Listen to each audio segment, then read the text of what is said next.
Hey, Stone Ridge kids. Glad to be with you this morning. I wish I could see you in person, but I'm still glad to be able to bring you a message from the Bible today. Today's Bible story comes from the book of Ezra, and it's about a prophecy that came from the prophet Jeremiah. So in this time of the story, Jeremiah told God's people that because they had repeatedly disobeyed him so many times, then they were going to be punished and they were going to be sent into exile. So what exile means is that a person has to move away from his or her home and they live somewhere far away. So this was a sad time for God's people for sure. And where they went into exile was in Babylon.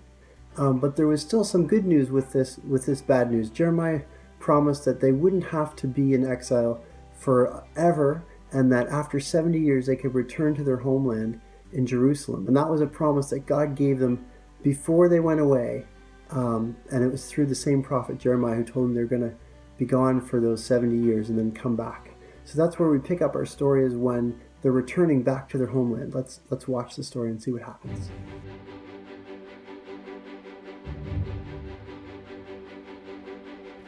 Many years before God's people were taken to Babylon, God promised the prophet Jeremiah that the exile would last 70 years. Then, God would bring his people back home.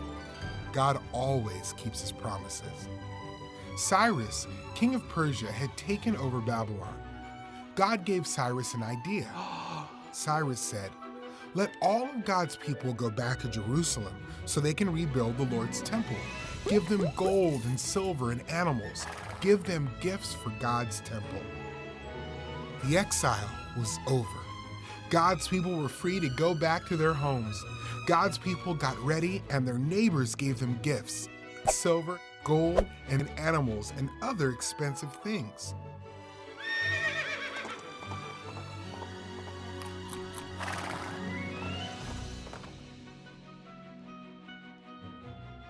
Zerubbabel and the high priest led God's people back to Judah. They had been away for 70 years. Many of the people were born in Babylon. They had never seen the land God had given their parents and grandparents. In all, thousands of people went back to Judah. They settled in their hometowns and set up their houses. Then the people met together in Jerusalem to rebuild the Lord's temple. First, the priest rebuilt the altar in the same place that it used to be. They followed all the laws of God for building. When the altar was finished, they offered burnt offerings to God. The people also obeyed the law about special celebrations. They had a festival like God had told them to do, and they made sacrifices to God. Then God's people gave money to stonecutters and carpenters who would work on God's temple. They paid people to bring cedar logs to Jerusalem. Finally, when everything was ready, the people started to work. They laid the foundation of the temple. The foundation was important. It would make the building strong. When the foundation was finished, the priests put on special clothes and the people praised God. They sang, "The Lord is good. His faithful love will last forever." Then the people shouted and praised God. They were so happy. The foundation of the temple was complete. Not everyone was happy, though. Some of the older people remembered what the temple had looked like 70 years ago, before it had been destroyed. They cried. The noise of the crying and shouting was so loud that the people could be heard far away.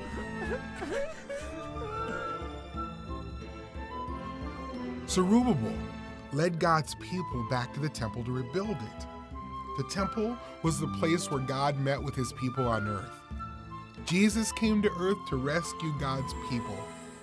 One day, Jesus will return to restore a greater home for all of God's people, and we will spend eternity with him. So God's people had a pretty hard time in Babylon. Do you think while they were there that God ever forgot about them? No, of course not. God never forgot about them while he was there. He loved them. They were his special children. They were a special people for him. In fact, he had promised them long ago that he would never abandon them. And God used this exile to bring glory to himself and to let other people who never had heard about him find out who he was. And they witnessed his power and they witnessed his love for his people. So even in this time of difficulty, God was using it to do something great. But God did keep his promise. And just like he had promised through Ezekiel and Jeremiah, after 70 years, they were able to return to their homeland from Babylon. And the Bible says that God roused the spirit of King Cyrus, the king of Babylon, and turned his heart to the people of Israel to allow them to return to their homeland. And this was God working in a miraculous way. And he knew everything that's going on. He knows all things that are happening, and he has power to make anything happen that he wants. And so even this king who wasn't a believer in God necessarily, he wasn't an Israelite, even that king had compassion on God's people. And the king actually said to all of the other people who weren't from the Israelite nation, he said that they had to give silver and gold and animals and livestock to the Israelites to help them on their journey. So that gave the Israelites all the money and materials that they needed to rebuild the temple and to rebuild their homes. So the big theme for today's story is promises. So I want to represent promises with this card here. Sometimes people keep their promises, but sometimes they don't. Let's take a look.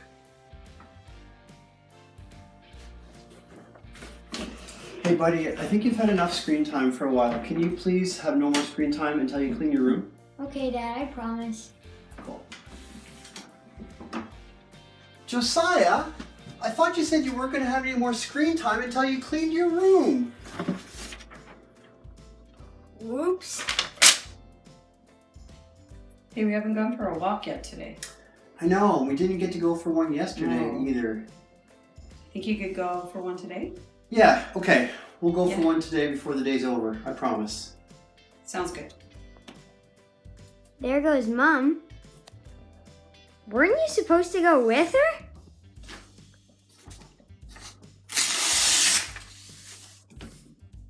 Thanks for those donuts, Dad. They're really good. No problem, buddy. Just save the last one for Mom, okay? Yeah, I promise. Okay, Yeah. Thanks.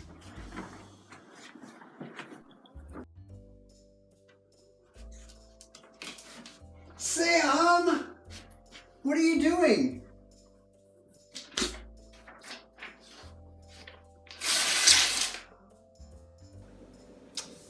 So, lots of people make different promises, right? And sometimes people keep their promises, and sometimes people don't keep their promises. Hey, like that time when you said you'd pay me back $20? Oh, yeah. Sorry. What? But you know what? There's someone who always keeps his promises. That's God. And this book kind of represents God's promises. So instead of just being like one piece of paper, God's promises are this big, thick book. Now imagine, this is pretty hard to rip, but I'm going to try. It's hard to do. You try it. Okay, let me hold it for you. Okay, go. Did it rip it? No. No. You can't rip God's promises. He always keeps his promises. So sometimes people keep their promises, but sometimes people make promises and they don't keep them. But God, his promises we can always trust. God always keeps his promises because they're not like a thin little piece of paper. They're like a thick book that's really hard to rip. So we can always trust that God's going to keep his promises. So just like in today's Bible story, when God kept his promises to the Israelites and brought them back from exile, we can trust that God's going to keep his promises to us. And you know what? The Bible has tons of great promises for us. I'm going to show you some. So here's one. God will love you forever. God will help you. God will comfort you. So moms and dads, you might want to come back and look at this video later and look up the verses with your kids in the Bible to see exactly what the verse says. God will keep you. Can't read it inverted. God is always faithful, and God will never leave you. So the big picture for today's story is to remember that we can always trust God's promises, just like in the Bible story, that God's promise came true. And there's lots of promises in the Bible for us today. So I want to encourage you moms and dads now, you might want to pause this video and go take a look at the Stone Ridge Kids Facebook page. There's a lot of great activities there and a couple of videos that are really age appropriate. And especially there is a family discussion starter. So this is a great time for you to engage with this material with your kids and to give them a meaningful Sunday morning experience. And then when you're finished that, you can come back and pick up the service from where you paused it. All right, so have a great day, and I hope to see you again soon.